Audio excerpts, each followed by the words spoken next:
Hey there, and welcome to College is Fine, Everything's Fine, the podcast that helps you keep your head above campus chaos without losing your sense of self or your sense of humor. I'm Dr. Sarah Olivo. And I'm Dr. Liz Seidler. We're clinical psychologists who help students navigate everything from friendship drama and academic pressure to figuring out who they are when nobody and everybody is watching. We take real stories from college life and turn them into simple, science-backed tips you can actually use. No fluff, just what works. Think of it as your mental health toolkit for thriving, not just surviving college life. All right, Sarah, you ready? Yep, I'm ready. Let's get into it.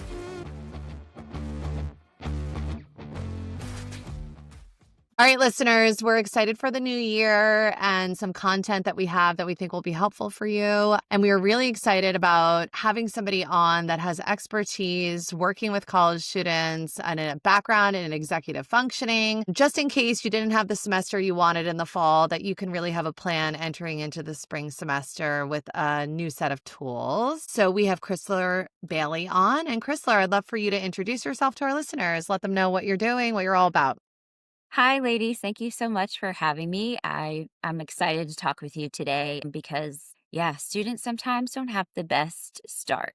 I'm Krisler Bailey. I am a college professor. I teach sociology and I also teach Introduction to University Life, currently at TCU. I've been in higher education for 24 years now, which is bananas for me to even say because I swore I wasn't going to be a teacher. Yeah. Yeah, we plan, God laughs. Mm-hmm. So I have a lot of experience working with young people from being their boss at the National Cheerleaders Association many, many years ago to coaching cheer to working with young girls who have aged out of the foster system. So I have a lot of experience with teens and young adults, and I'm very excited to talk with y'all today. Okay, I'm so sorry. I know that you thought we were going to talk about some study skills, but now that you mentioned cheerleading, I have to tell you that before I wanted to be two things when I grew up, either a doctor or a Memphis pom-pom girl. Yeah. Who won the national championships every year of my life. And to this day, I get dreamy when I see them dance. So I'm already in awe. Can we change the topic? Can you help me live my fantasy out a little bit longer? Do you think I have what it takes? Okay. You know what? Reach for the stars. Yeah.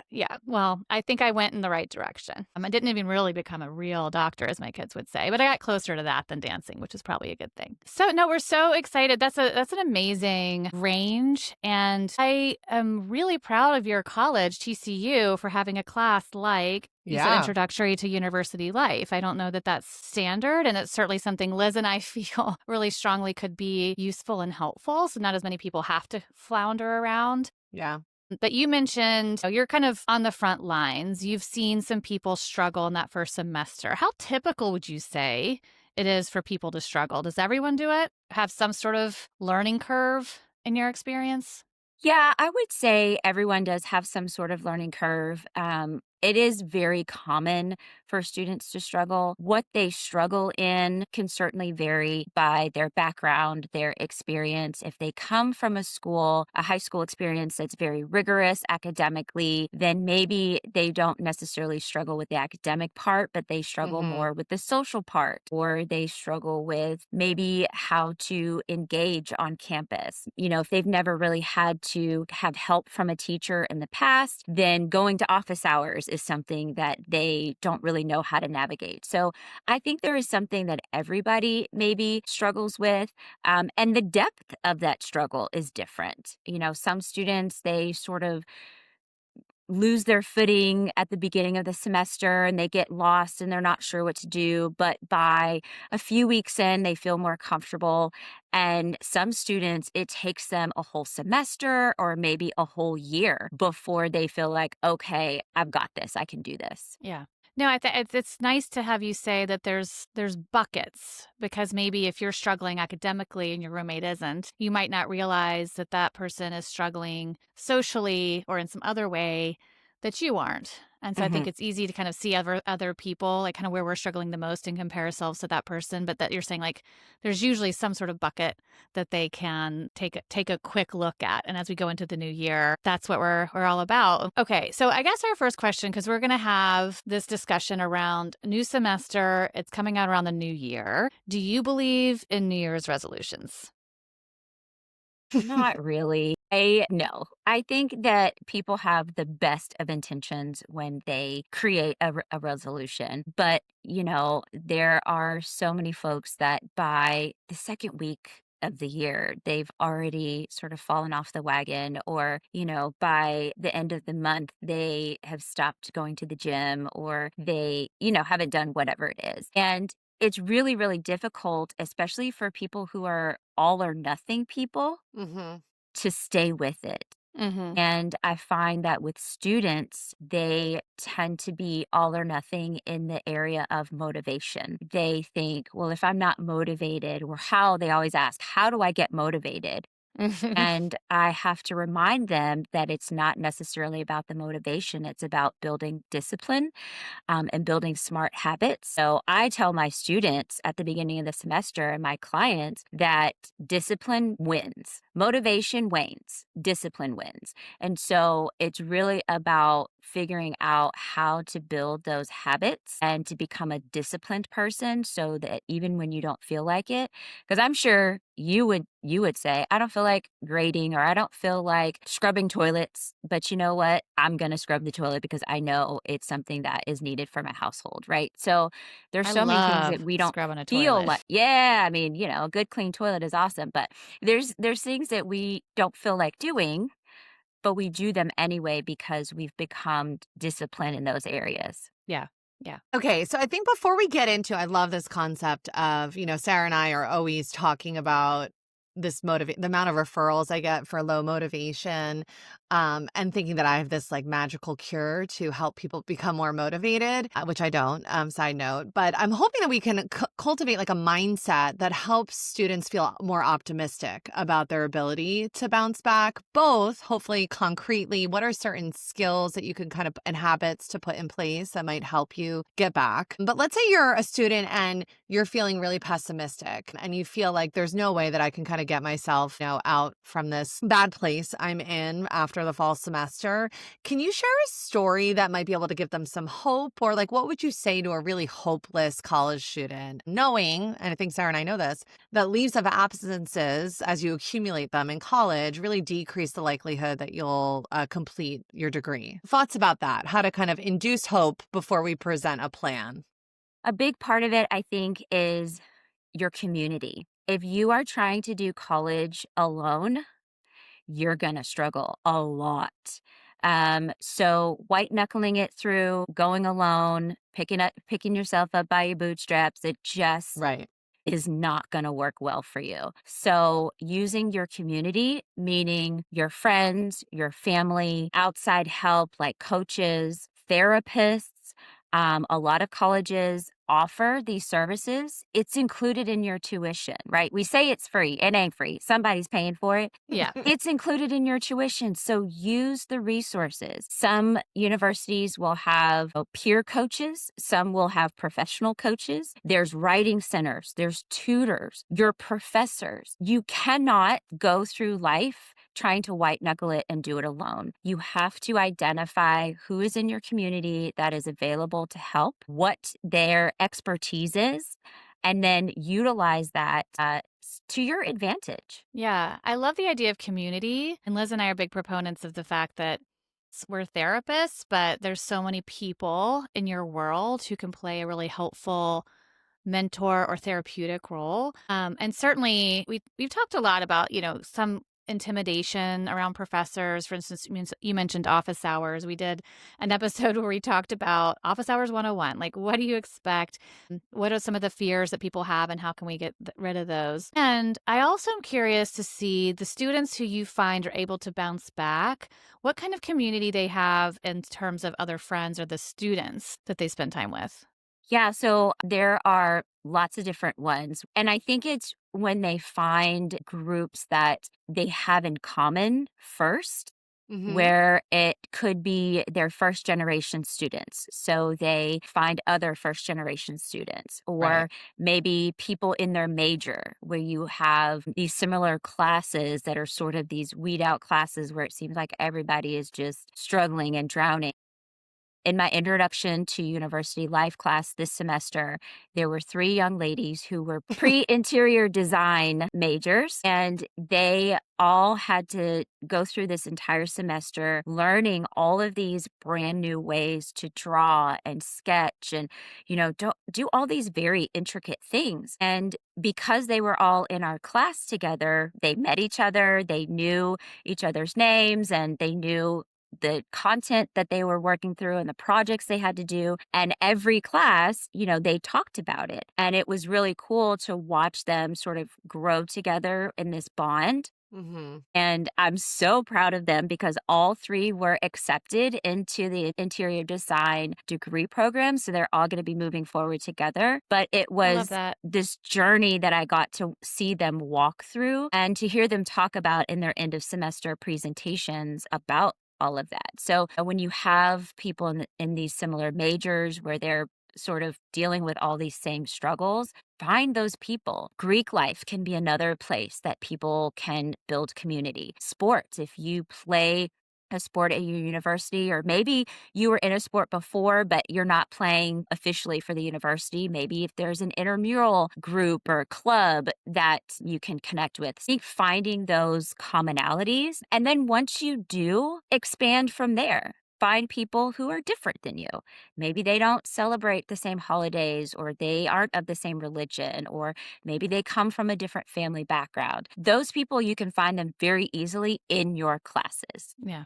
That's great. Yeah, I mean, I think it sounds like casting a wide net to, I always say like behavior is contagious, and that, part of maybe becoming more hopeful or optimistic or even developing good habits that might help you bounce back from the last semester is to kind of evaluate who is in my matrix or my social circle, and maybe I need to kind of expand a little bit to find different people that might expose me to new ideas or different habits. Yeah, I was thinking, if you don't mind me jumping in, because a lot of times, and this isn't just for people in college, this is high school, my peers, young adults, and of course in college too, they'll sort of be disappointed maybe in their friend group for some reason or another. And I keep on thinking to myself, there's different ways for us to have really true friends. And some people might be a group that really kind of scratches that like adventure itch, and other people might be the ones you can be vulnerable with, who you can say, oh, I'm really struggling in this class. And it doesn't have to be necessarily somebody in your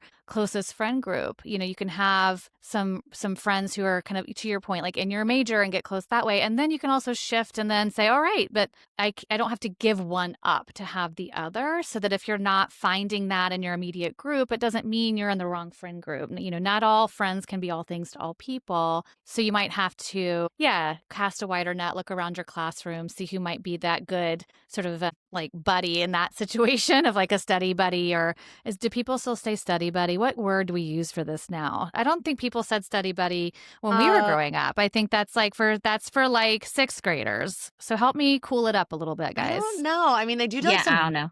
body doubling I stuff. don't know. Yeah, 6, 7. Okay, go on. No, not too. That's what my second grader is doing. Okay. I know. I told my kids when because they're teenagers, I told them, they're like, when is that going to go away? I was like, it's already on the way out. Cause like I say it as a joke, Yeah, right, right, so I right. was like, it's already, don't worry. It's on its way out. Okay, we've said the word habits, study habits, but I think like we really need to dive in. Krisler, you have area of expertise in executive functioning. So let's talk about a bounce back plan. Let's say that somebody really struggled academically, and probably socially to a certain extent too. I always say like your job when you go to college is to be a student. I know that might not be the thing that in your front of your vision, but to stay there, you have to perform to a certain level. What would you say are some of the ingredients, whether it's certain study habits, certain time management skills? What would you suggest maybe for students to look at first? I think it starts with what was the thing that you struggled with the most? I find that students struggle a lot with unstructured time. And so they're like, I have all this time during my day. What am I supposed to do? And I have all these hours to study. And so figuring out how to deal with that unstructured time.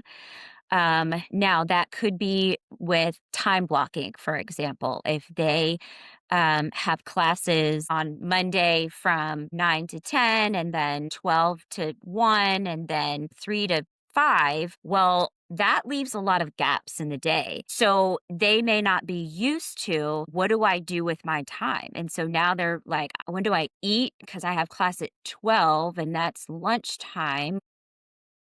Blocking out time to actually walk to, the cafeteria or whatever. Mhm. But that also means you have to decide where you're going to eat. There might be multiple eateries on campus. If you're going to go from class to eatery, or if you're going to be in your dorm. So you actually have to look at your day and say, okay, if I have class at 9 and it ends around 10, I can spend an hour in the library, sort of, chewing on that and reviewing that information. And then I can spend the next hour walking to the cafeteria, getting my food, taking a brain break, and then going to my next class that's at noon. And if I get out at 1, then what am I going to do between 1 o'clock and 3 o'clock? What's the best use of my time right now? It maybe is reviewing for the class that you just got out of, Right, right. having a snack, taking a brain break and walking around campus. So it's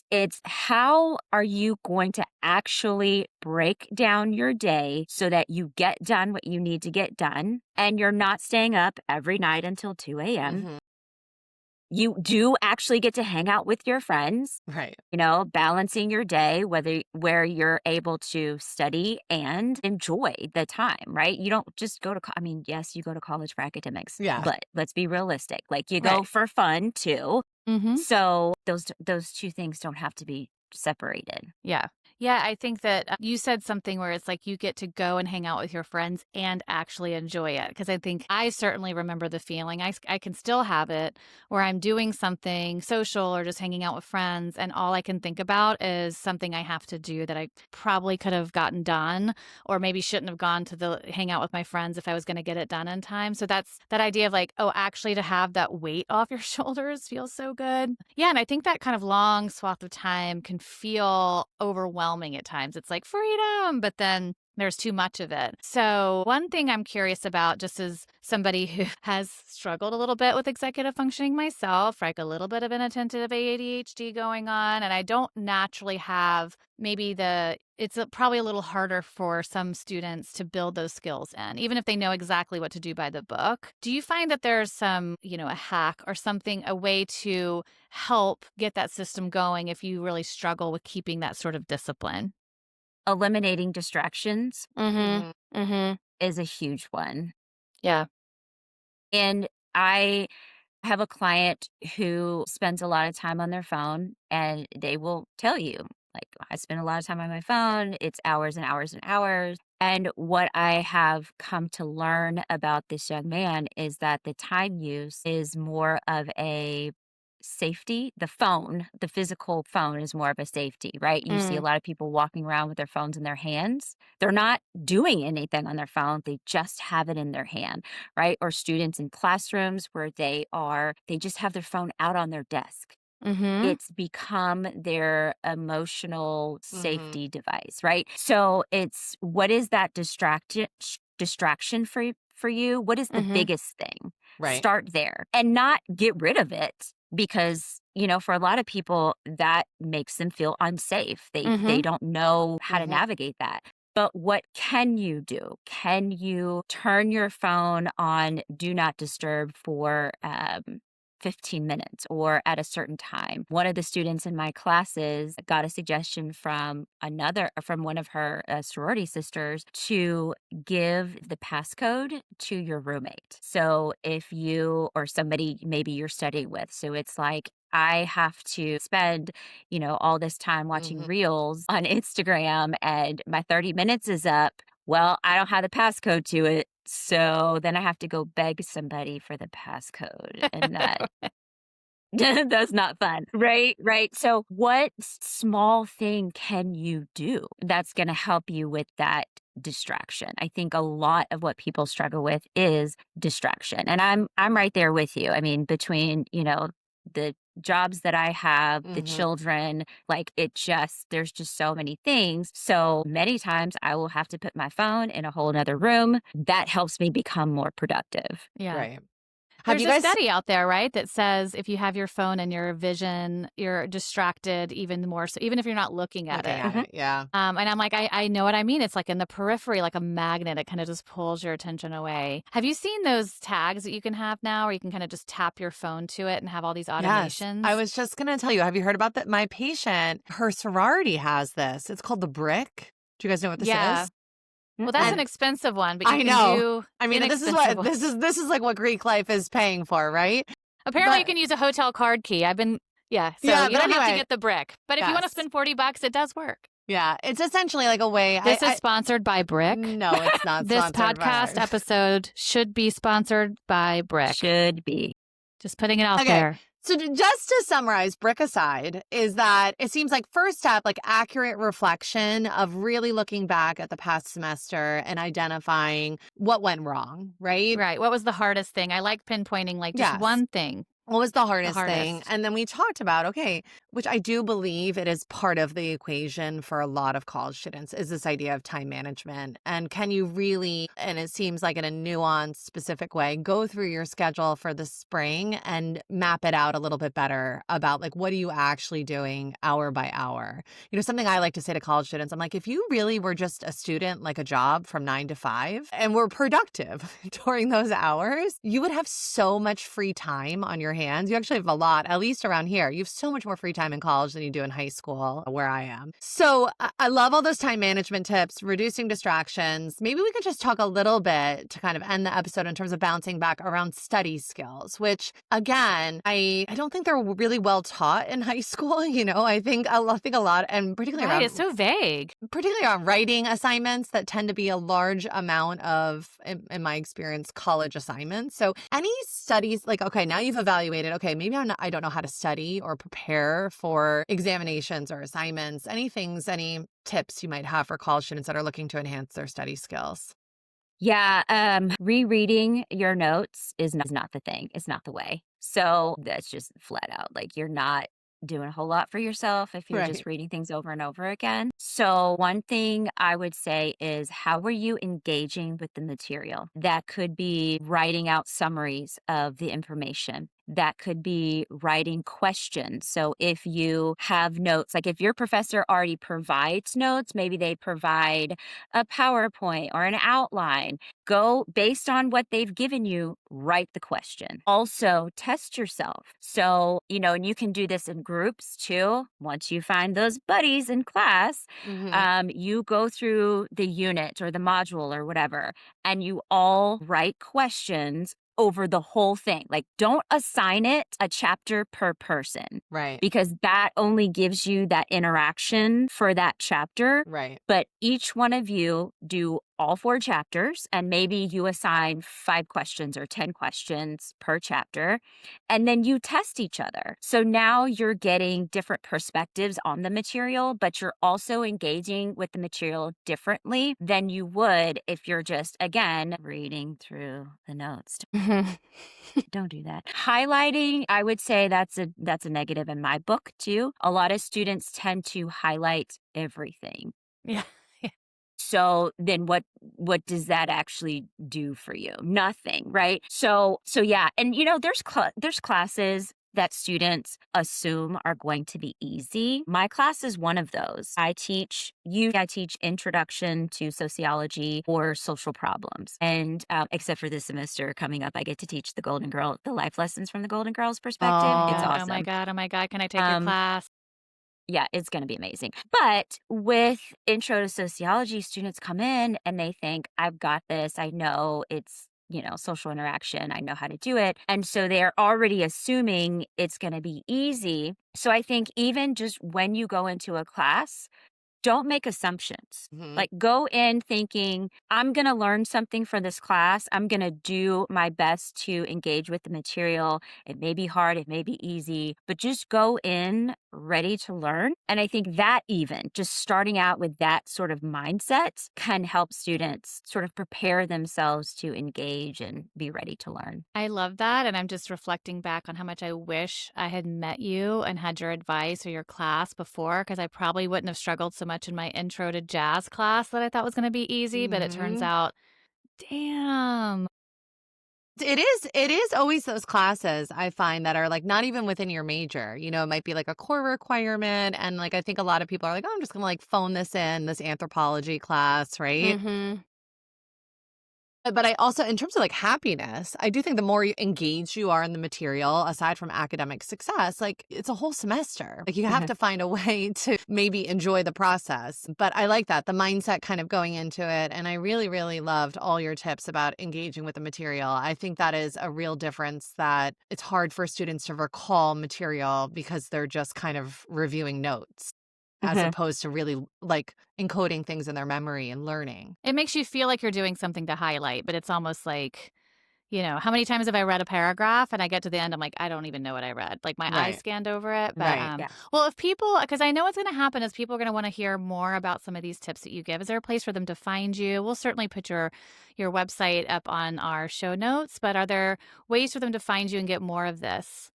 Yeah, I am on Instagram. I post a lot of short videos on how to's, reminders. At this point in the semester, you're probably thinking, how do I do this or whatever? So I do a lot of that. Certainly, they can connect with me through my website as well and find out more information about me. If people are on YouTube, I post a lot of YouTube videos and conversations that I've had with other professionals. Because I believe that everybody can learn something from, these different areas, whether it's a psychologist that maybe works with college age students or therapists or, whatever. So, yeah, I love it. And when in doubt, just say, what would Betty White do? Am I yeah, right? exactly. This was amazing. Thank you so much, Krisler. Yeah, I had a great time. Thank y'all for having me. By the way, does anyone listen to outros? Should we do one anyway? Thanks for tuning in to College is Fine, Everything's Fine.